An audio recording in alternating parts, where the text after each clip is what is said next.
This is part one in a two-part series on power analyses for repeated measures in ANOVAs, specifically on how to do them using a program called G-Power. So G-Power is a free point-and-click tool that is used for doing power calculations. It's pretty popular, probably because it's pretty user-friendly, and it does a large variety of power analyses for different types of statistical tests. One of those types of tests is a repeated measures ANOVA, and it can do them for either ANOVAs that only have repeated measures factors, or ones that have a combination of between and within subjects factors. The issue is that doing these types of analyses in G-Power correctly can actually be a little bit confusing, because the program is often looking for slightly different inputs than you would think it's doing.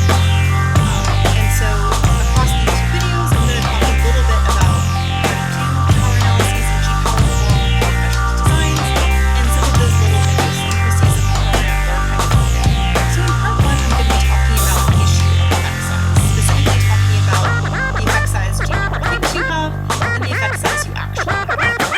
So this is what G-Power looks like. It has a couple of different options for test family, and then within each test family it has many different options for the actual statistical test you want to run power analyses on. So right now I'm looking at the F-test family, ANOVA, repeated measures within vector. So you can see it has a number of inputs that it's going to take. It's going to ask you for an effect size, which is occurrence F. Most of the time for ANOVAs we don't have occurrence F. We actually have a partial eta squared. So if we click on this determine, we can actually input a partial eta squared, whatever we want. We have to tell it the alpha level, the power we want to achieve, the number of groups our design has, the number of measures our design has, and then it asks for the correlation among repeated factors and the correction for non-sphericity. So that's a lot of different inputs, but the main one I'm going to be talking about is this partial eta squared input. So the issue with the effect size is that G-Power thinks the partial eta squared you're giving it does not take into account the fact that there's a correlation between the levels of zero within subject factor. G-Power is expecting a partial eta squared that actually wouldn't be different whether a particular study was within subjects or between subjects. And you can kind of tell this by the fact that it's asking you what that correlation between the factors is. It doesn't think the effect size is taking that into account, so it needs to know what it is so it can take that into account when it's doing the power calculation. The issue is that a lot of times the partial eta squared we have actually does already include the information about that correlation in the effect size itself. So some of you may be familiar with a particular formula for calculating partial eta squared, and this is the sum of squares of the effect divided by the sum of squares from the effect plus the sum of squares from the error. So because this formula uses the sums of squares from the F-test, any partial eta squared that's calculated using this formula is already going to take into account the correlation among the levels of within the subject's factor. And so because of that, if you use a partial eta squared that's calculated using this formula, you're not going to be giving G-Power the input that it thinks it's getting. So obviously, if you calculate your partial eta squared by hand, you'll know whether you're using this formula or not. Different statistical programs calculate partial eta squared differently. Some use this formula, some don't. For example, SPSS does calculate the partial eta squared based on the sums of squares from the F-test. One way you can check whether your particular program does that or not is to actually get the program to output the partial eta squared and then calculate your own partial eta squared by hand using this formula. And if the numbers match up, then you know that the partial eta squared in your particular program does take into account the correlation because it uses this formula. So how can we actually tell that the input G-Power thinks it's getting is different from the input we're actually giving it? So one way we can actually check this is to look at a two-cell within subjects design.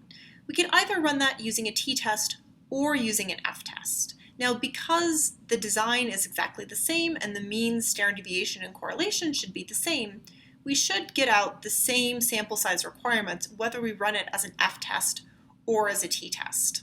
And so we can actually check whether we get that in G-Power if we just use the default settings.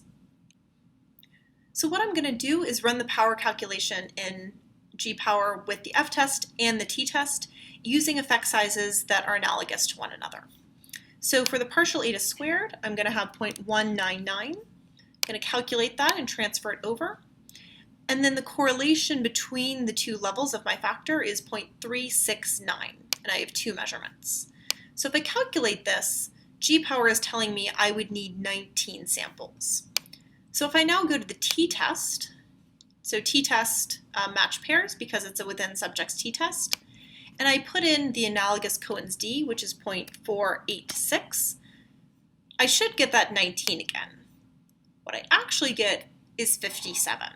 And so that's telling me that something's up, something's weird.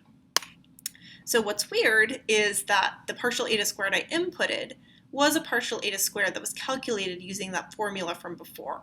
So it's a partial eta squared that G-power is not expecting. So if I go back to the f-test, there's this option button way down here. And if I click on this, I get 4 options for how my effect size was calculated. So if the partial eta squared I'm giving G-power takes into account the correlation already, if it's calculated based on that sum of squared effect divided by sum of square effect plus sum of squared error formula, I want to choose this as an SPSS option. Whether I'm using SPSS or not, this is just a way to tell the program that the partial eta squared I'm giving you takes into account that correlation already. So if I say OK here, you'll notice a couple things. One is that my effect size is now an f of u, and the input for that correlation has gone away because the correlation is already wrapped into my partial eta squared. So if I calculate the effect size again, transfer it over, rerun the power calculation, I'm now getting 56 samples, which is just one away from that 57 that the t-test was telling me. And so what this illustrates is that the solution is to use the as an SPSS option in G-power if the partial eta squared you're using is calculated based off those sums of squares from the ANOVA table. So in part 2, I'm going to talk about higher order designs. So specifically designs where you have multiple crossed within subjects factors. G-power actually assumes you have one within subjects factor, which is not entirely clear from the inputs. So we're going to talk a little bit about how you can tell that, and then what you can do if you do have a cross within subjects design to still use G-power to do some power calculations. As with all our videos, all the material related to this video, as well as the repeated measures part 2, are available on the OSF. So if you go to our main project and just click on part 1, it'll take you to the project for both the repeated measures videos. So that's where you can find any of the R code that I'm going to use in part 2, as well as the slides for parts 1 and 2. So hopefully this has been helpful.